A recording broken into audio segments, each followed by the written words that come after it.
Hey everybody, it's PJ from Saber Tactical, and today we are going to convert this FX King over to the brand new Saber Tactical King chassis. The one I've got to put this in is the bronze, and when we get it all together, I'll give you a quick rundown on some of the key features of the chassis. But first, you have to prepare the rifle by disassembling and taking it out of the King stock. So in this case, I have an unloaded rifle. It is decocked, and I have taken the scope off. You don't have to take the scope off to get it out of the GRS stock, but you do have to have the scope off to get it into the chassis. So if you have a scope mounted, you'll want to go ahead now and take that off. So there are a couple of things by way of disassembly that you have to do.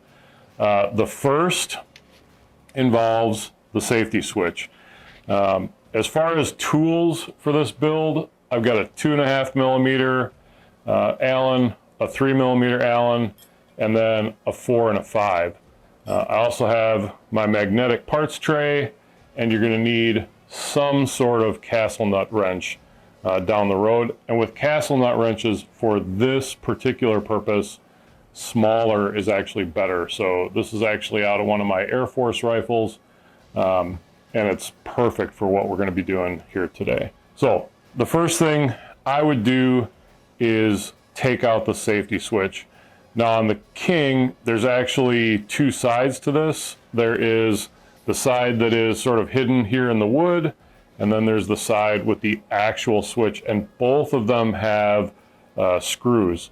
So obviously you're going to work on the one that you can see. It's important to note what position it's in. So I have it in safe right now. You'll want to make note of that because the way this safety works, there's actually a slot on the inside and then a little part that juts down, and in order to get this to go back together right, you need to keep that lined up, and it's really easy to not pay attention to this step and then try to put it in crossways. It's not going to work for you. So we want to get our 2.5 in there, and you just need to loosen that up, and then you're going to pull that safety out, and that's why you have a magnetic parts tray. Now we can turn our attention to the bottom of the rifle, and we have two recesses here and then one here. So take your 3 millimeter, back these out, and then we can come back here, which is a 4. So once you have these 3 screws out, I'm just going to get that bag out of the way. You can remove the stock from the action, and then so I don't lose anything, you can grab these screws. I would get yourself a little Ziploc bag or something like that and pop those in there so you can keep that all with the chassis if you decide to make the swap back.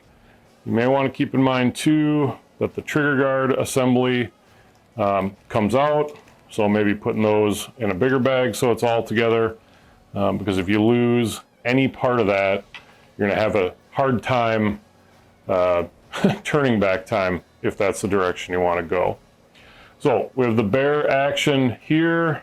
Mentally, I'm making a note that when I took the safety out, which you're going to reuse, it was pointed in the safe direction. I want to take a look at the parts you're going to get with your kit. So you're going to get a little spirit level. You're going to get the 2 screws that are necessary for joining the rail of the chassis to the body of the chassis. You're going to get a little nylon tipped grub screw, and that is for taking the last little bit of flex out of the rail. You're going to get a grip screw, and then these 2 guys, which replace the 2 screws that you took out up front on the GRS stock. There are also screws already in your rail.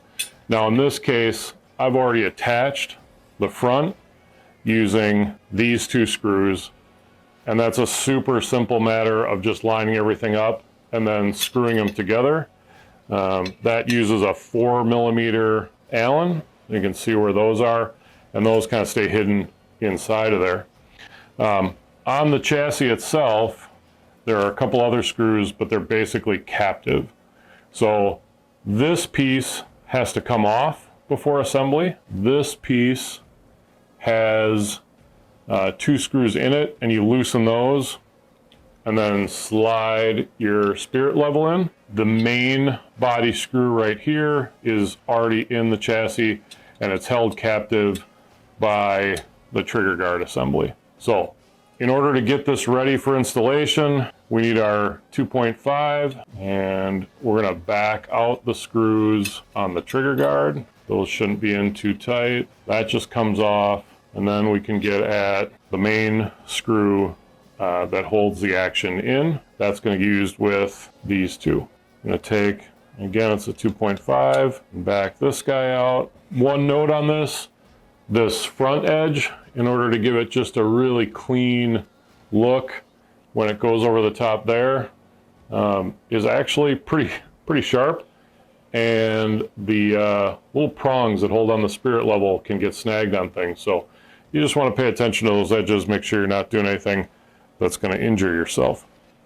So we now have the stripped down chassis, and we're ready to pop it in the action. So this is all stripped down, ready to go. So we're going to lift up the King and lower into the chassis, and it should go in just smooth like that. If it doesn't, stop, pause, see where it's hanging up, fix that problem before you move forward.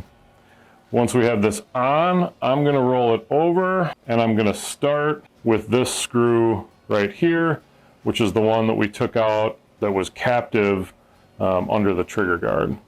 And remember, that one uses 4mm. That should not snag, bind. It should just thread smoothly in there. Now, if you know you're making this switch and you're making it for keeps, and you want to put some Loctite, this screw could take a little bit of blue Loctite. Do not use red Loctite. Red Loctite is going to really snag, well, it's going to hold on really tightly. And in fact, you're probably going to need heat in order to get that, and it's going to be hard to do that. So little blue Loctite is fairly easy to remove if you want to. I'm just tightening this until it gets to the bottom, until it bottoms out. Until I have everything in, I'm not going to go back and tighten stuff down. So then I can go to these 2 screws, right? Matching guys out of the little package. They are 3mm, and they go in this hole that is just behind your fill port. And just like before, they should go in very smoothly. So I have the 3 bottom screws in, and I'm going to go about reattaching the safety switch. Now, fortunately, I remember that when I took it off, I had it pointing towards safe.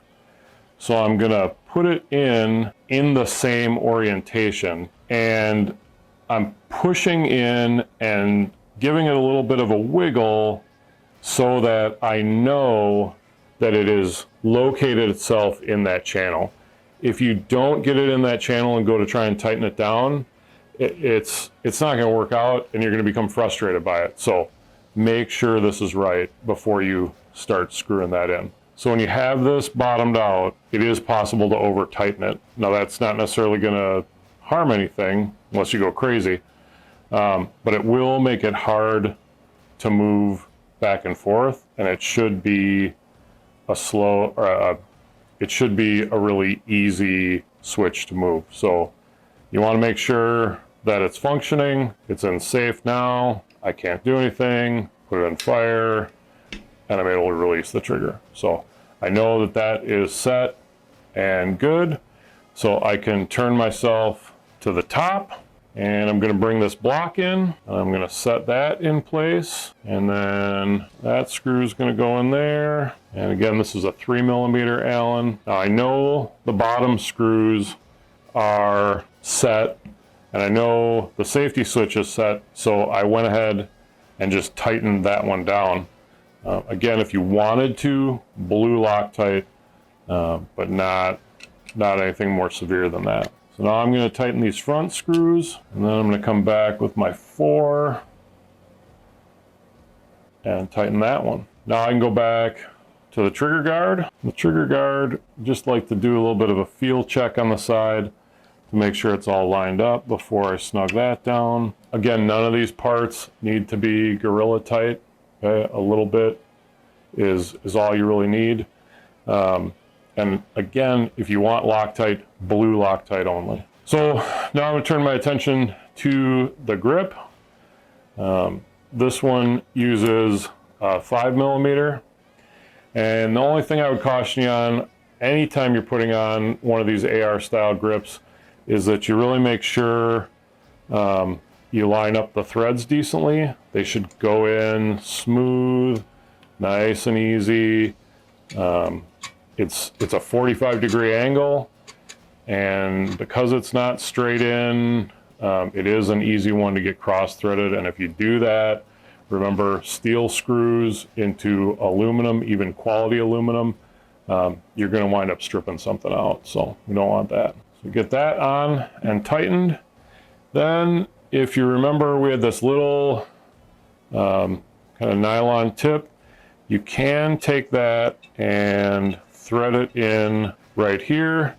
And all that's there to do is, sometimes if you're the kind of shooter who really puts a lot of forward pressure on your airgun, if you want to give it just that little extra bit of rigidity, you can put this in up front, and all you have to do is just go till it's touching the tank. You should not be thinking about tightening. This is just so that if there's forward pressure, like pushing down on a bipod, instead of this whole unit taking that flex forward, there's something making contact with the tank. It's just taking up that little bit of flex. So we're pretty close to being in a shootable position. I'm gonna go ahead and loosen these two so I can put in that spirit level. You don't have to take this all the way out, just a little bit loose, and then you can slide that guy in there. And usually I'd have my reading glasses to make sure it's in the middle, but there are lines on there, and those lines are meant to help you get that in so it's straight. Okay, so once you have that set, the last thing to do is buttstock. And this really is pretty straightforward. It's threaded there, and we're just going to mate those two together. The one thing you do have to know, if you've never done any work on this, is that you have to back this off so that this piece is out of the way. And this is keyed. There's this little notch there so that it helps keep everything straight. The hardest part of this is just getting the threads started. Once you've got that down, pretty straightforward. If you can turn in a screw, you're all set.